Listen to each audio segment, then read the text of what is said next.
bisogo, di ba? Iba yung bisogo. Malaking Tapos Tagalog ka din. Dala. Ito yung taga-Quezon to eh. Bisogo at saka Dalang Bukid.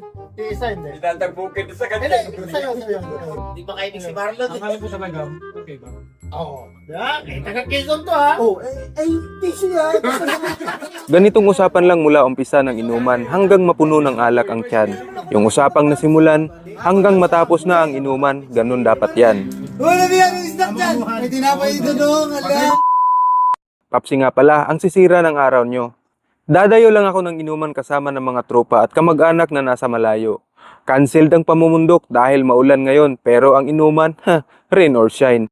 Sabi ng iba okay lang daw magkalat paminsan-minsan dito sa Korea para naman may trabaho din yung mga matatanda. Pero hindi ho akin yung basura ha. Dumaan pa pala ako ng Daiso para bumili nito. Shit, ba't black yung nasa picture? Nadaan na rin ako sa Ishamart para bumili nito. Feel ko kasing ipampulutan to. Tindi nga no? Halos inaayawan ko tong bilhin sa Pinas kapag mahal pero dito, 2 piraso katumbas ng 650 sa peso.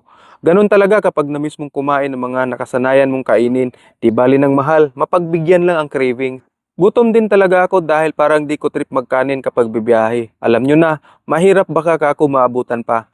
Pero habang inaantay ko yung bus, hihirit na muna, pantapa lang sa kalam ng sikmura. Uding pala, isa sa mga paborito kong street foods ng Korea. Simple lang naman akong tao, kaya kahit pahigupin mo lang ako nito, masaya na ako. Wala pang wifi tong bus na nasakyan ko. Halatang bago-bago pa. Hahanapin ko kaya yung luma, baka tinapo na rin nila. Ipapabox ko na rin sana. Medyo malayo tong dadayuhin ko dito. Mga nasa 3 hours ang ETA, kaya tulog-tulog lang muna habang nasa biyahe. Tapos nang madilat ako, may lulang nakatayo. Naawa ako sa kanya kaya siya munang pinaupo ko. Mabait din naman ako paminsan-minsan nga lang kapag naisipan. Sa sobrang dami nga pala ng nakastock na video, kaya kunyari nag-i-edit habang naglalakad sa ilalim ng ulan, legit ang weather forecast dito. A day before, yun yung pinaka-accurate kaya dapat i-ready ang payong. Busy ang hand? No problem, may solusyon dyan. Pagkadating ko sa bahay ng tsuhin ko, ito yung sumalubong sa akin pero joke lang, hindi pala namin iinumin to. Kakain daw muna para malamnan ang tiyan at mamaya titirahin na rin yan. Kumain na nga pala ako habang hinihintay namin yung iba pang makakainuman. Yung iba pala sa kanila, ngayon ko lang makikilala.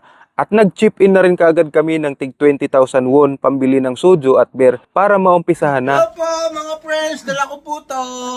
Siya pala si Boss John, ang bunso sa amin. Sila yung pinakamasipag, lumabas at namili ng pandagdag doon sa Jack Daniel kahit malakas ang ulan. At nang bumalik, bit-bit pa pati basket ng 7-Eleven. Sa dami ba naman ng binili kaya di kinaya ng plastic. Ganitong setup lang para marami tingnan. Pero yung totoo, sobrang dami talaga niyan. Tapos yung pulutan namin nasa YouTube pinapanood pa lang. Joke lang, ito pala. Ay mali, ito na. Tsaka nilabas pa yung 2 box ng soju.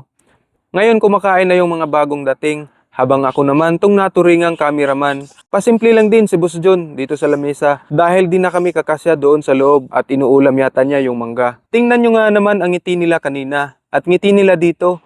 O diba, mas maganda ngiti nila kapag nakatagay na. Pares nga yung, yung isda magkaiba. Pero Parang yung tawag.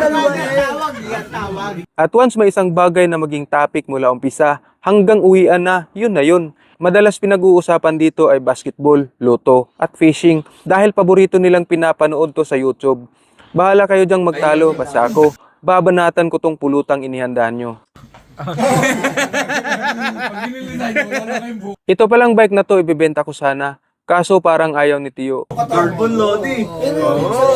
Mahaba pala ang inuman na to, feeling ko may part 2 pa nito. Bahala na kayo dyan at kakanta pa ako.